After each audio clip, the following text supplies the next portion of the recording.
Jean Piaget's theory questions part 2. Piaget's theory, in Piaget's theory, the process in which children either modify, यानी या तो वो modify करते हैं, यानी या तो वो चेंज करते हैं, बदलाव लाते हैं देयर स्कीमास अपने स्कीमा में, और make new ones due to direct interaction with the environment is called, यानी या तो नया स्कीमा बनाएंगे। स्कीमा क्या है? पूर्व ज्ञान, जो भी आपके दिमाग में भरा हुआ है वो सब स्कीमा में है, जिसकी वजह से आप चीजें पहचान पा रहे हैं, समझ पा रहे हैं, क्योंकि स्कीमा में लैंग्वेज है आपके, या बाकी चीजें भी होंगी, है ना? क्लियर है? तो अगर हम बात करें यहां, तो नया स्कीमा बनाना, न्यू स्कीमा क्रिएट करना, या फिर पुराने को मॉडिफाई करना, या फिर पुराने को मॉडिफाई करना, किस में आएगा? ये इनवेरिएशन है, ऐसा तो हमने कुछ पढ़ा नहीं है। कंडीशनिंग का प्याजे से कोई संबंध नहीं है। इक्विलिब्रेशन है। इक्विलिब्रेशन तो होता है जो दिमाग में है और जो आपकी दुनिया में है वो बैलेंस में है। बैलेंस की स्थिति इक्विलिब्रेशन है। जब ये बैलेंस में नहीं होंगे तो डिसइक्विलिब्रियम आ जाएगा या डिसइक्विलिब्रेशन आ जाएगा। तो यहां पर आंसर हिंदी में अगर मैं कहूं, क्योंकि ये ऊपर नीचे हो गया हिंदी का आंसर, तो ये ऐसे आया होगा पेपर में भी। एक बार इंग्लिश की तरफ देख लेना, क्योंकि इंग्लिश को ही फाइनल माना जाता है। तो अगर मैं देखूं यहां, तो हिंदी में आंसर डी ऑप्शन होगा और इंग्लिश में आंसर सी ऑप्शन होगा, है ना? अडेप्टेशन और हिंदी में डी। लेकिन अगर ऐसा पेपर में हुआ है या हो सकता है, होता है कई बार, तो आपको इंग्लिश वाला आंसर एक बार चेक कर लेना चाहिए, क्योंकि इंग्लिश को ही फाइनल माना जाता है यदि कोई मिस्टेक पेपर में होती है। ज्यादातर एग्जाम्स का यही रूल है, ठीक है ना? तो अडेप्टेशन यानी ये अडेप्ट करना है। इस अडेप्टेशन में ही एसिमिलेशन और एकोमोडेशन यानी समायोजन और क्या आता है, आत्मसातीकरण, दोनों आते हैं। या तो आप ऐड करते हैं या तो आप चेंज करते हैं, और इसी के थ्रू आप अडेप्ट करते हैं नई सिचुएशंस में, ठीक है जी? तो C option is the right answer. ये आया है 9 जनवरी को पेपर 2 में। अब देखिएगा क्वेश्चन नंबर 7 क्या कहता है। क्वेश्चन नंबर 7 ये कहता है, अकॉर्डिंग टू जीन पियाजे के अनुसार children in concrete operational stage can think logically but have difficulty in, यानी मूर्त संक्रियात्मक अवस्था में बच्चे में लॉजिक तो आ जाता है ना? जो तर्क है सबसे पहले कब आएगा? इंडक्टिव लॉजिक है। हालांकि ये कब आएगा? मूर्त संक्रियात्मक अवस्था में लॉजिक आ जाता है, ठीक? 9 जनवरी का ही है ये, 9 जनवरी।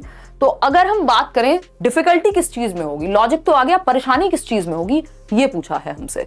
तो पहला ऑप्शन है सिंबॉलिक रिप्रेजेंटेशन, यानी प्रतीकात्मक प्रतिनिधित्व में। बट ये सिंबॉलिक स्टेज तो कल ही हम डिस्कस कर रहे थे, इसको सीमियोटिक फंक्शन भी कह देते हैं।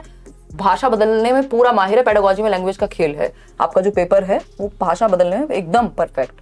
तो ये तो 2 से 7 वर्ष में आ जाता है सिंबॉलिक रिप्रेजेंटेशन। जब हम कल बात कर रहे थे हैरी पॉटर की झाड़ू पे उड़ना, वो अक्कड़, वो जो आपका शकलक बुम बुम था, या आपको पता है कि ए फॉर एप्पल होता है, तो दिमाग में एप्पल का सिंबल आते ही क्या बन जाएगी? इमेज बन जाएगी, मेंटल रिप्रेजेंटेशन आ जाएगा। जो चीज आपके सामने नहीं है उसके बारे में भी आप मेंटल रिप्रेजेंटेशन बना पाएंगे। हाइपोथेटिको डिडक्टिव रीजनिंग में डिफिकल्टी होती है, क्योंकि ये फॉर्मल ऑपरेशनल में आएगी। ये जो हाइपोथेटिको डिडक्टिव रीजनिंग क्या है, आप पहले से हाइपोथेसिस कर पा रहे हैं कि इस चीज का प्रभाव ये होगा, है ना? आप साइंस में, इकोनॉमिक्स में एडवांस थिंकिंग है एक तरह की, ठीक? तो D option is the right answer. ये हाइपोथेटिको डिडक्टिव रीजनिंग बाद में आती है, ये तो पहले आ चुका होता है। ये दोनों अचीव हो जाते हैं, कंजर्वेशन और सीरिएशन। तो डी ऑप्शन ही है जिसमें डिफिकल्टी होगी बच्चे को। क्वेश्चन नंबर 8 देखिएगा। क्वेश्चन नंबर 8 है, पढ़िए और जवाब दीजिए। यह है 27 जनवरी का मॉर्निंग शिफ्ट का पेपर, यानी पेपर 1 है। क्या समझे? कुछ नहीं है? समझे कि नहीं बताइए आप।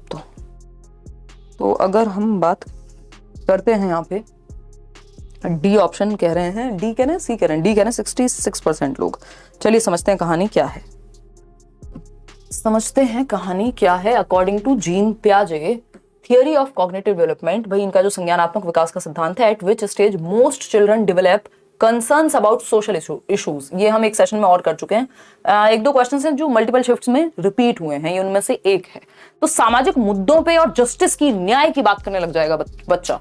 और ये आप कोलबर्ग की थियरी से भी निकाल सकते हैं, वो भी एडोलेसेंस के बाद ही होती है चीज, ये एडोलेसेंस में ही होती है। ये फॉर्मल ऑपरेशनल स्टेज है कि आप सच में ये एब्स्ट्रैक्ट प्रॉब्लम्स जो चल रही हैं समाज में, उस पे हाइपोथेसिस करने लग जाएंगे, जस्टिस की बात करने लग जाएंगे कि भाई ये महिलाओं के साथ गलत हो रहा है, महिला और पुरुष का बराबर होना चाहिए जो इश्यूज हैं, या ऐसे सामाजिक मुद्दे जितने भी चले आ रहे हैं, ये सब किशोरावस्था या फॉर्मल ऑपरेशनल। क्योंकि अब अमूर्त चिंतन आ गया, जो हो रहा है जस्ट उस पे ही नहीं, उसके पीछे भी जाके आप सोच सकते हैं। हाइपोथेटिको डिडक्टिव रीजनिंग आप कर सकते हैं कि किसका परिणाम क्या होगा। तो ये फॉर्मल ऑपरेशनल थिंकिंग है, फॉर्मल ऑपरेशनल स्टेज है 11 से 14 वर्ष जिसमें जो सामाजिक मुद्दे हैं और न्यायिक व्यवस्था पे वो सोच पाएगा। क्वेश्चन नंबर 9 देखिए, जवाब दीजिएगा फटाफट से। क्या कहता है क्वेश्चन नंबर 9? देखिए पियाजे के, ये तो पूरी वही कहानी है पियाजे के, जीन पियाजे के कॉग्निटिव डेवलपमेंट के according, at which stage do children begin to imitate others, यानी अनुसरण या नकल करना किस उम्र में शुरू कर देते हैं, बताइएगा। लड्डू क्वेश्चन है एकदम, बट इसमें भी कंफ्यूज होते नजर आ सकते हैं कई लोग। देखिएगा खूब गलत उत्तर इसमें दे रहे हैं लोग।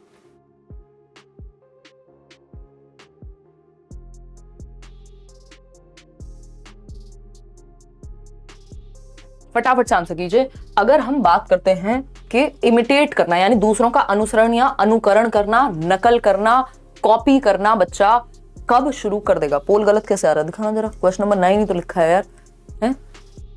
देखिए पोल वाले भैया को दोष देते रहा करो आप लोग, हैं? सेंसरी मोटर यानी जन्म से 2 वर्ष में बच्चा इमिटेट करना शुरू कर देगा, 2 से 7 वर्ष में, 7 से 11 में, या 11 से 14 में। SPCF। देखिए नकल तो वो यहां भी कर सकता है, नकल वो यहां भी कर सकता है, नकल वो यहां भी कर सकता है। नकल तो आप आज भी कर सकते हैं ना, चाहे 20 साल के हो जाए, चाहे 80 साल के हो जाए, नकल करना तो आ गया। लेकिन शुरू कब से हुआ ये पूछा है। बिगिन टू इमिटेट, शुरुआत तो जन्म से 2 वर्ष में ही हो जाती है। संवेदी गामक, इंद्रिय गामक, सेंसरी मोटर, ठीक है। डेफर्ड इमिटेशन पढ़ते हैं हम हर साल, आपको याद होगा वो डेफर्ड इमिटेशन, विलंबित अनुकरण, यानी सिर्फ नकल नहीं बल्कि आपने, बच्चे ने आज माताजी को मेकअप करते हुए देखा, पिताजी को शेव करते हुए देखा, आज नहीं आप 2 दिन बाद घर में आए, बच्चा पूरा पुता हुआ है, मेकअप उसने जो आपका आईलाइनर है वो लगाया है लिप्स पे, और जो लिपस्टिक है वो लगा ली है आंखों पे। तो ये क्या है? Deferred imitation. उसने जो देखा था वो बाद में भी उसको विलंबित रूप में याद रख पाया और वो रिपीट कर दिया उसने। तो इमिटेशन की शुरुआत सेंसरी मोटर स्टेज से ही हो जाती है ना?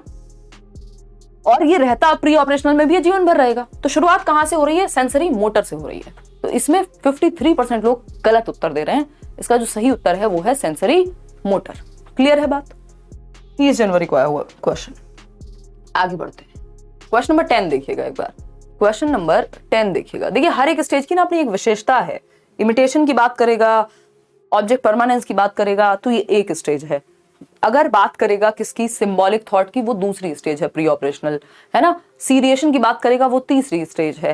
एब्स्ट्रैक्ट थिंकिंग की बात करेगा, वो हाँ पोल में वोट करने में मजा आता है। हाँ वो मजे के साथ साथ थोड़ा सा सीरियसली भी करना है, ताकि सच में आपको फीडबैक मिल सके कि आपके सामने जब ऑनलाइन में पेपर आएगा तो आप सही उत्तर पढ़ के फटाफट से मार्क कर पाएंगे, समय बचा करके। उसकी प्रैक्टिस है ये, ठीक है जी।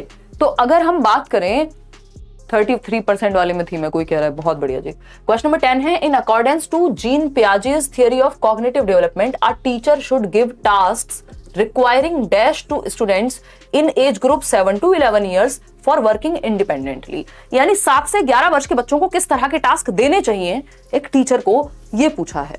बताइए फटाफट से किस तरह के टास्क। तो कौन सी स्टेज होती है 7 से 11? Concrete operational. तो टास्क कैसे होने चाहिए? मूर्त होने चाहिए, जिसपे लॉजिक लग पाए और मूर्त चीजों पे लॉजिक लगा पाए बच्चा।